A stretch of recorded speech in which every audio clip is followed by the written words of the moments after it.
Fala galera, sejam bem-vindos a mais um FLF Cast, o som do conhecimento. Eu me chamo Priscila Barcelos e sou professora dos cursos de Arquitetura e Urbanismo e Engenharia Civil. E no episódio de hoje, eu vou trazer para conversar com a gente o arquiteto e urbanista Alexander Juste para a gente falar um pouquinho para vocês sobre o BIM. Seja muito bem-vindo, Alexander. Obrigado, Priscila, valeu. Obrigada por aceitar nosso convite e fala um pouquinho, primeiro para a gente começar um pouquinho da sua história. Como é que você chegou até hoje no que se trata sobre BIM?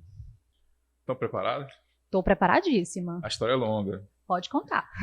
Como você disse, sou arquiteto urbanista, né? Mas antes disso eu já fui um pouquinho de louco. Eu fiz faculdade de física. Bem louco. Né? Eu sou do Rio de Janeiro, né? Não sou daqui de Sobral. E eu comecei com física. Eu me interessei com a parte de números, com a informática, né? E aos poucos eu fui me direcionando a aprender a trabalhar com informática. E eu gostava de desenhar. E eu me descobri desenhando e entrando em seguida na faculdade de arquitetura. E dali eu comecei com computação gráfica. Estou contando, não vou contar a minha idade, acho que, né? Vou fazer 51. Pois é. Então, uns 30 e tantos anos atrás, né, então eu estava entrando na faculdade de arquitetura, mas também já ansioso por trabalhar com computação em geral. Né? Primeiro software AutoCAD, né? Aliás, AutoCAD 2.5 para DOS.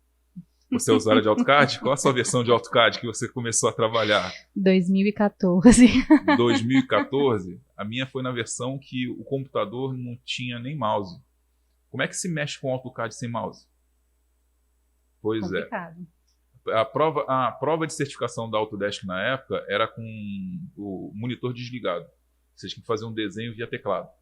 Uau. Eu comecei naquela época. Estou ficando velho. Ah, meu Deus do céu. Não, professor, que é isso? São experiências. Mas, né, avancei com conhecimento nesse assunto. Fui autor de 4 livros de AutoCAD. E quando entrou o BIM no mercado, né, a gente não conhecia o BIM, como é que a gente vai conversar hoje, como ele é. Para mim, o BIM era um software chamado Revit. E a gente vai ver, inclusive, que não é apenas ele, né, que existe. Né? Existem vários softwares que são da tecnologia BIM. Mas eu fui para os Estados Unidos para aprender a trabalhar com software que a Autodesk tinha acabado de comprar. Então, fui um dos técnicos, né, fui para um treinamento horrível, fui na Disney. Nossa, né? Que pesado. Mas tinham mais de 1.000 e tantos técnicos da Autodesk pelo mundo inteiro fazendo treinamentos lá na Disney. E aí eu voltei para o Brasil. Eu trabalhava em conjunto, em parceria com uma revenda lá do Rio de Janeiro, uma revenda autorizada. E eu resolvi começar a escrever, fazer então o primeiro livro de Revit do mercado brasileiro. Eu soube e fiquei assim super, uau. Tu viu Como o é que tamanho foi isso? Tu viu o tijolo? Como é que foi isso? Me explica. Olha, foi um trabalho enorme, porque como eu já tinha costume de escrever livros, os livros de AutoCAD eram livros até menores, bem pequenos. Né? O primeiro livro de Revit foi também relativamente pequeno, não tinha muita informação, não tinha YouTube. Sim, então, que hoje salva a gente de todo modo. Hoje, naquela época, eu tinha que aprender com o help do software. Sim. Em inglês, não tinha outras línguas, não. Tinha que quebrar a cara lá, se virando sozinho, testando o software em funcionamento. E eu tenho uma mania. Eu gosto de desenvolver, né, meu aprendizado, criando o aprendizado dos outros. Então, eu trabalho, minha empresa em Brasília é uma empresa que é principalmente direcionada à formação. Né? Tem cursos, né? E com isso, a criação de um curso de Revit foi a minha primeira experiência. Aliás, o primeiro curso de Revit do Brasil foi eu que lancei, criando esse material que virou posteriormente um livro. Perfeito. Eu vi que você comentou, inclusive, agora sobre você conheceu o Revit achando que ele... Desculpa, você conheceu o BIM achando que ele era um software chamado Revit, que só existia ele. E aí a gente sabe que existem vários outros softwares que também trabalham com a metodologia BIM. Então vamos explicar um pouquinho para a galera que ainda não entende, de fato, o que é o BIM. Tá, vamos lá. Primeira coisa, a gente tem que entender o que significa essa sigla, né? Building Information Modeling ou Building Information Model. Dependendo do contexto, ou é modelagem da informação da construção ou modelo da informação da construção. Se você tem um processo de trabalho, então ele é Building Information Modeling, modelagem. Né? Se ele é um produto, ele é Building Information Model. Então, muita gente imagina, de forma equivocada, que BIM é um software como o ArchiCAD, como o Revit, como vários outros softwares que a gente pode citar daqui a pouco. Mas ele, na verdade, é uma metodologia. O BIM é uma metodologia de trabalho que envolve diversos softwares diferentes, diversas disciplinas diferentes, atuando em toda a cadeia produtiva da construção civil, desde a fase inicial de projeto, de estudo preliminar, passando pela arquitetura, pelas estruturas, instalações, orçamento, planejamento, execução das obras e, posteriormente, manutenção da própria obra, que, aliás, é o momento que mais se utiliza BIM. Muita gente não sabe. Você sabia disso? Na própria execução. Não, na manutenção. Na manutenção. Para e pensa comigo. Qual o tempo máximo, o tempo médio que a gente tem para o desenvolvimento de um projeto e execução de uma obra? Algo em torno de 2 a 3 anos? Sim. Por aí, não é isso? Sim. Quanto tempo um prédio fica em pé? E aí você pode botar 30, 40, 50 anos? Ou mais. Exatamente esse período que o BIM vai ser utilizado com maior, né, quantidade de tempo na área de manutenção desse prédio. Então, as pessoas veem o BIM apenas como tecnologia por uma fase inicial de projetos. Alguns estão começando a descobrir que também vai atuar na obra, mas poucos sabem que ele atua no pós-obra. Perfeito. Incrível. E como é que você acha, você já deu um spoilerzinho para a gente aí, mas para a gente falar um pouquinho direcionado para os estudantes, né, para os nossos alunos, como é que você acha que o BIM vai impactar, ou na verdade ele já está impactando, dentro dos projetos de arquitetura e engenharia? Quais são as facilidades, quais são os benefícios que ele traz para esses projetos? Vamos primeiro aos benefícios.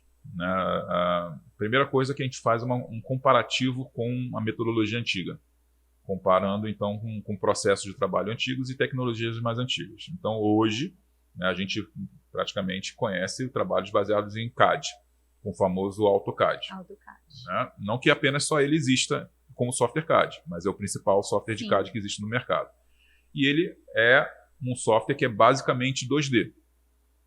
Só para fixar, também é 3D. Também. Mas não é paramétrico. Sim. E aí é uma das diferenças de um software BIM de ser um software paramétrico que tem uma automatização de coisas. Né? Então, toda vez que a gente faz um projeto no CAD, esse projeto ele é fracionado em pequenos desenhos, que não tem integração nenhuma entre eles. Quando eu faço um corte, ele é um desenho separado da planta baixa, que é um desenho separado da fachada, que é um desenho separado do detalhamento.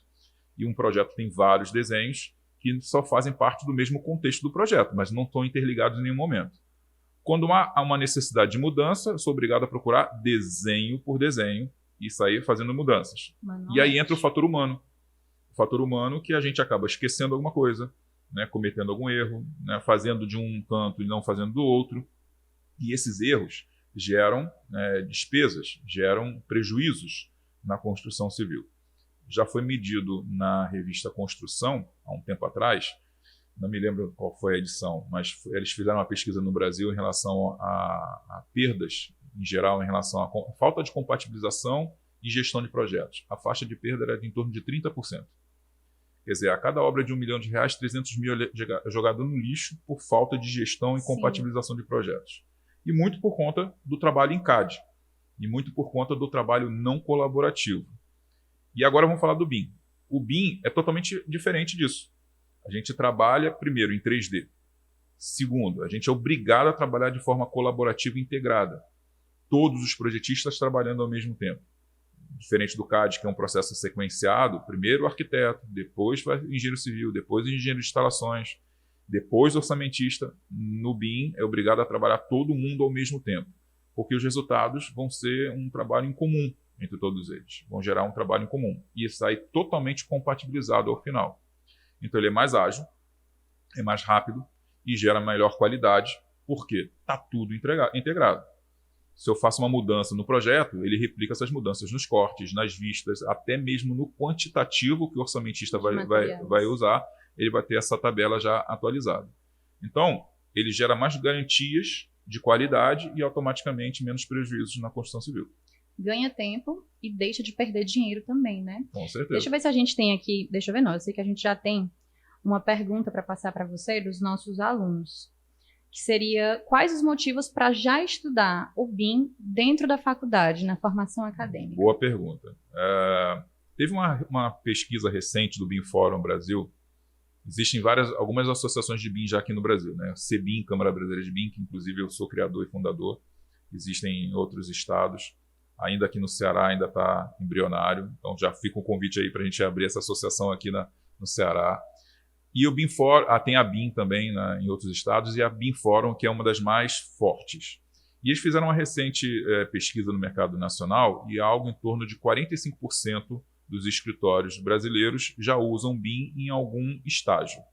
Não necessariamente estejam todos no mesmo nível, mas em algum estágio já estão trabalhando com BIM. Então, 55% do mercado nacional ainda não usa BIM, usa CAD.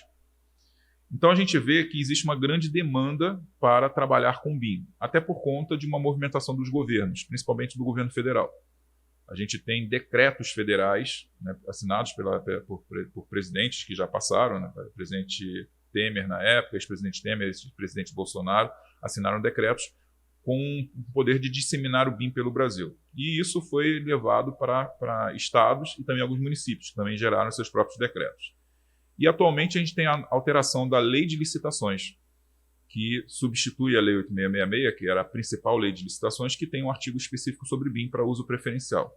Então a gente vê uma movimentação forte da área de governos por conta disso, para que todos os projetos e obras públicas trabalhem de forma preferencial com BIM. E na área privada, né, os donos das empresas, das construtoras, começam a solicitar em BIM porque já veem os seus benefícios em relação à qualidade e os resultados financeiros. Perfeito. A gente tem mais uma perguntinha aqui. Só completando. E no caso do estudante, se ele não entrar no mercado hoje já com esse conhecimento qualificado, ele está fora. Antigamente, até para ser um estágio, você já tinha que ter um pré-conhecimento de CAD. Hoje o pré-conhecimento é de BIM. Sim. Qual BIM? Não importa. Revit, ArchiCAD, né, Open Builders, de edifícios, acabei de falar um monte de outros softwares. Existem vários, não apenas Revit nem ArchiCAD, tem vários.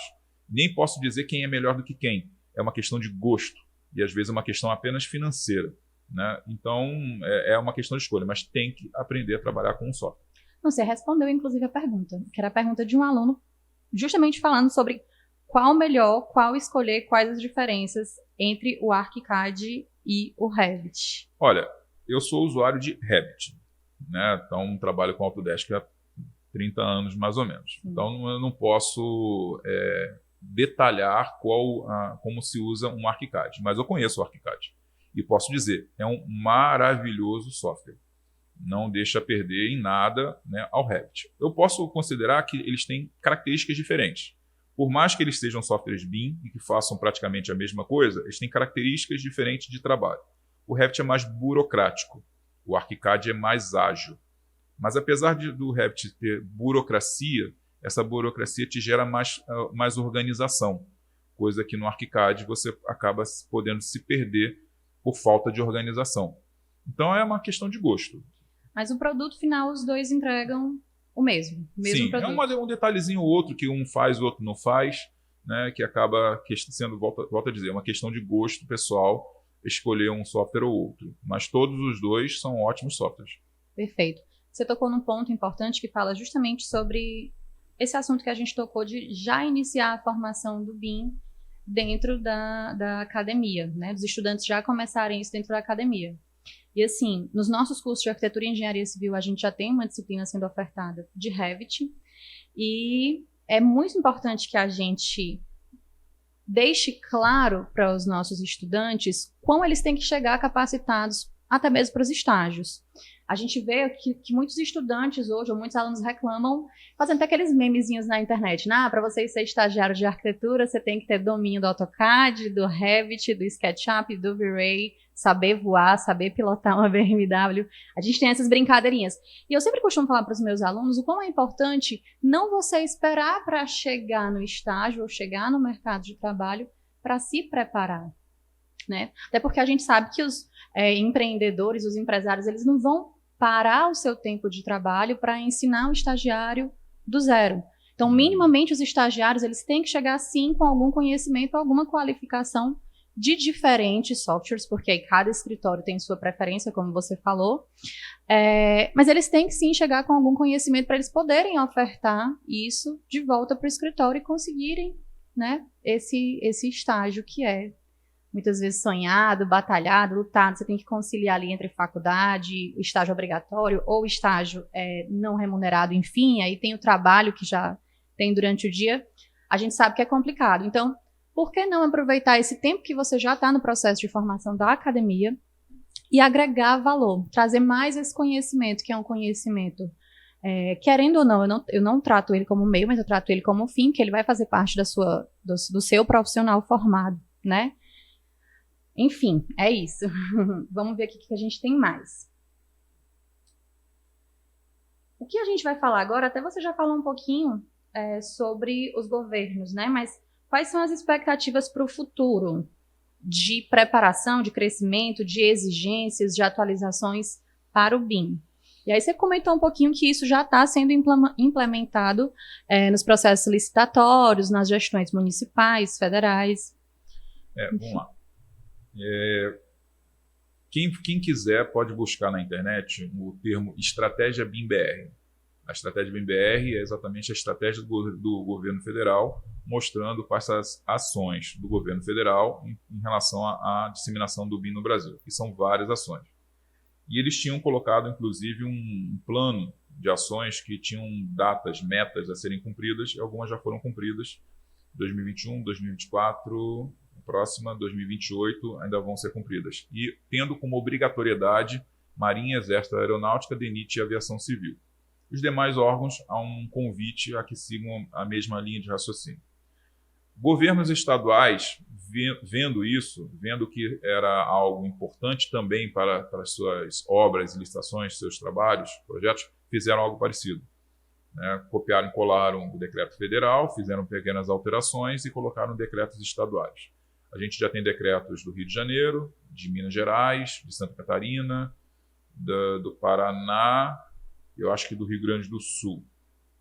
Normalmente são os estados que fazem parte do COSUD, que é o consórcio Sul e Sudeste, entre governadores do Sul e Sudeste. Os demais estados ainda não se movimentaram.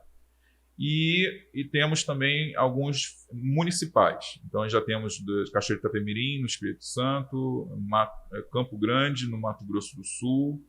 Esses são pelo menos alguns conhecidos. Algumas movimentações que não batem com decretos nem nada, mas são atuações de governo de qualquer maneira, como o caso de Salvador, onde hoje já se faz aprovação de projetos em BIM. Olha só que coisa interessante. Você colocar um projeto onde você não dependa de alguém para fazer a análise do projeto para ser aprovado. Não precisa de uma fila. Você coloque dentro de um ambiente que é todo parametrizado, com código de obras, legislação urbana, ele vai validar ou não o seu projeto passando pelo sistema. Então já é possível, em Salvador, fazer a aprovação de projetos. Faça um convite. Nossa, tem uma mosquinha aqui. Está querendo aprender sobre BIM. Está querendo aprender sobre BIM. E faço um convite, inclusive, a todos vocês que são de cidades diferentes, que levem essa informação para os seus prefeitos, para os seus secretários de obra, seus secretários de infraestrutura, porque o BIM é importante não apenas para arquitetos, engenheiros e estudantes de arquitetura e engenharia, mas também para governo, gestão pública, em geral. Então, prefeitos, muitos não são da área técnica, mas precisam do apoio dos técnicos para levar esse tipo de informação. Então, o fato de ter uma lei agora que determina o uso de BIM de forma preferencial, não obrigatória, acaba obrigando os governos, os prefeitos, secretários, a começarem a se organizar para treinar, formar seus servidores públicos, Sim. a receberem trabalhos em BIM e fazerem editais em BIM. Então, hoje a movimentação em nível de governo aqui no Brasil está nesse ponto. Externamente, de forma internacional, vários países já estão fazendo isso há muito tempo. Finlândia desde 2008. Estados Unidos desde 2010. Então a gente está até atrasado. Sim. Muito atrasado. E na área privada, como eu falei, hoje já tem uma movimentação forte. E a gente vê as grandes empresas, grandes construtoras principalmente, já atuando com BIM já há anos. E estão procurando profissionais, projetistas que já trabalhem com BIM, não querendo saber se você trabalha com software A, B ou C. Eles querem processos, eles querem resultados. Perfeito. Eu sou um pouco suspeita para falar. trabalhei alguns aninhos, poucos, na Prefeitura de Sobral e justo na Secretaria de Urbanismo. Inclusive, nossa professora do curso de Arquitetura, a professora Marília Gouveia, ela é secretária de Urbanismo aqui da cidade de Sobral. E assim, eu como arquiteta, atuando como arquiteta, como cidadã e como ex-servidora, eu sei que a Prefeitura de Sobral, ela gosta bastante de inovar, ela já vem inovando bastante nos processos de licenciamento. Tenho certeza que depois desse nosso FLFcast, quando a professora ouvir aí... Eu te digo que tem mais coisa, eu só estou falando uma parte. Sim. Porque aí a gente vai ter que marcar uns cafezinhos a mais aqui para colocar esse papo bem... Então só vou colocar uma balinha assim na boca. Né? Já ouviu falar de SIM? Do processo simplificado? Não. City Information Modeling. Modelagem de informação de cidades. Sim. BIM na escala urbana. GeoBIM. Vi, inclusive, no seu currículo.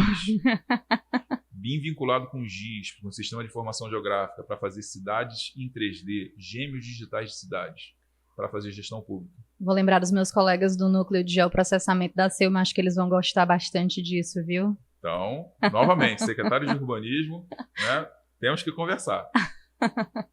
Bom, essa última pergunta, ela vai bem direcionada, inclusive, para um aluno do nosso curso de Engenharia Civil, que ele está fazendo o TCC dele, está começando agora a parte do TC1, e ele está está pesquisando o processo de comunicação através da metodologia BIM. Como a metodologia BIM auxilia na comunicação entre prestadores de serviço, arquitetos, engenheiros e o cliente. Na sua concepção, você acha que o fato da gente trazer agora, e já é muito real que os clientes sempre querem o 3D, eles querem ver o 3D, né? Ninguém quer mais ler uma planta baixa, até porque muitas vezes o cliente não entende. Na sua opinião, como é que o BIM pode realmente auxiliar, ajudar nesse processo de comunicação entre os escritórios e os clientes? Com os clientes. A gente realmente está numa situação que, como você disse, né, os projetos são vendidos por imagem, são comprados por conta das imagens e o cliente, que normalmente é leigo, né, ele é convencido por uma imagem. Não adianta você falar que você vai trabalhar com software A, B ou C, que ele vai falar assim, tá, e o que é isso? Né? Eu até fico preocupado quando a gente diz que tem um software que parece mágico, porque acaba desmerecendo o nosso serviço. Né? Coloca um... Rapidinho você faz isso daí. Já no AutoCAD já era assim, né? Faz rapidinho ali no AutoCAD, você faz uma alteraçãozinha, isso se resolve fácil. No BIM, então, num software BIM, imagina então a facilidade de colocar uma porta. É somente você escolher uma porta, clicar numa parede, a porta está lá em 3D, já no tamanho certo, com as informações certas e características certas. Então, me dá receio quando isso bate na frente de um cliente, ele interpreta que isso não vale, né? O cobrar a mais. Né? Você ter algo de tão simples que é de utilizar. Mas eu coloco, então, num ponto diferente. Tá, ele é simples porque eu estudei não sei quantos anos para isso. Ele é simples porque eu pago por um software que é bem caro para isso. Então você tem todas essas facilidades como para você, cliente, né, do meu trabalho, porque eu tenho todo o investimento para isso. Então isso tem que deixar muito claro, porque é uma barreira que vai ser encontrada. O desmerecimento do trabalho, né, achando que se torna muito fácil para quem está atrás do computador fazendo aquilo tudo. Mas, tirando isso, vender a questão do 3D, de limpar as informações com facilidade, mostrar os quantitativos, os desenhos, né, as imagens, até uma animação gráfica, aquilo se torna fácil de, se isso for dessa maneira, você vai lá rapidinho e modifica. Então, você tem como atender o cliente com mais agilidade e ele entender o que você está querendo mostrar. Né? E hoje, a gente tem muito costume de trabalhar com... manda imagem por WhatsApp ou por e-mail. Daqui a um tempo, até eles vão começar a se acostumar a conhecer o tal do CDE. Você já ouviu falar do CDE? Não. Common Data Environment, ambiente comum de dados, onde é o local de trabalho dos projetistas em BIM. Você faz a gestão de projetos em BIM nesse ambiente, nessa solução. e é um local que o cliente também vai ter acesso. Seria como um drive compartilhado. Mais ou menos. Porém, ele tem ali a área de comentários. Ele visualiza o projeto em 3D, as plantas, as vistas, e ele gira, aí ele captura uma imagem, ele faz um comentário, eu não gostei disso, altere aquilo. Então, é uma área que ele vai ter como discutir com o projetista as suas necessidades ou suas vontades. Me dá um pouco de medo, será? Dá medo, eu sei disso. Alexander, que papo gostoso. Dá vontade de passar mais o resto da tarde e da noite aqui. Vocês deixam? Não posso, né? Muitíssimo obrigada por aceitar o nosso convite mais uma vez. Obrigada por esse papo. Posso fazer um convite? Deve. Vamos lá. O convite é o seguinte. Não sei qual vai ser a data que a gente vai ter essa transmissão, né? Mas dia 16 agora de março vai ter uma palestra minha na sede do CREA do Ceará, em Fortaleza. Né? Então, convite a quem estiver em Fortaleza nessa data, vai uma palestra minha lá sobre conceitos gerais de BIM, né, e tecnologias embarcadas para a construção civil. Aí vou falar de 4D, 5D, 6D, 7D, 8D, coisa que a gente não comentou aqui. Não deu tempo. Não. Né? Mas são coisas bem legais que eu vou mostrar, gêmeos digitais e tudo mais lá. E, posteriormente, eu vou montar um curso lá em Fortaleza, exclusivamente, sabe para quem? Professores das faculdades de arquitetura e engenharia. Uau! E de grátis. Olha aí! 0800. Professores, atenção aí, nossos professores dos cursos de engenharia e de arquitetura da Faculdade Luciano Feijão. Olha o convite. E vai ser na sede do Sebrae, lá do Ceará, esse curso. E depois eu vou trazer alguns cursos, né, onde aí a minha empresa que trabalha com isso, alguns cursos, e um deles é o de Revit completo, né, para quem quiser conhecer o Revit, né? Já faz ideia de qual o tempo de uma carga horária de um curso de Revit? E eu vou ser sincera com você que eu fiz um curso de Revit lá em 2015, não sei. 40 horas? Acho que talvez tenha sido 30 horas? 40 ou 60, no máximo 60. Que tal um curso de 176 horas? 11 meses de aula. Passando por arquitetura, estrutura e instalações prediais, chega no modelo federado completo, com todas as disciplinas. Quero. Vai ser esse curso. E aí vai ter uma aula inaugural para a turma acontecendo em Fortaleza e uma aula inaugural aqui em Sobral. E depois aulas todas por transmissão ao vivo. Então quem mora longe daqui de Sobral não vai precisar se preocupar em ficar se deslocando para cá, se manter aqui. Vai ser um final de semana por mês, durante 11 meses, vai poder fazer o curso de casa. Então tá aí o convite para todos vocês. Eu já aceitei, tá bom? Muitíssimo obrigada. Valeu. A gente vai continuar então o nosso papo depois. E por hoje o nosso episódio fica por aqui. Fica ligado que sempre tem episódio novo rolando, hein? Tchauzinho. Tchau, gente.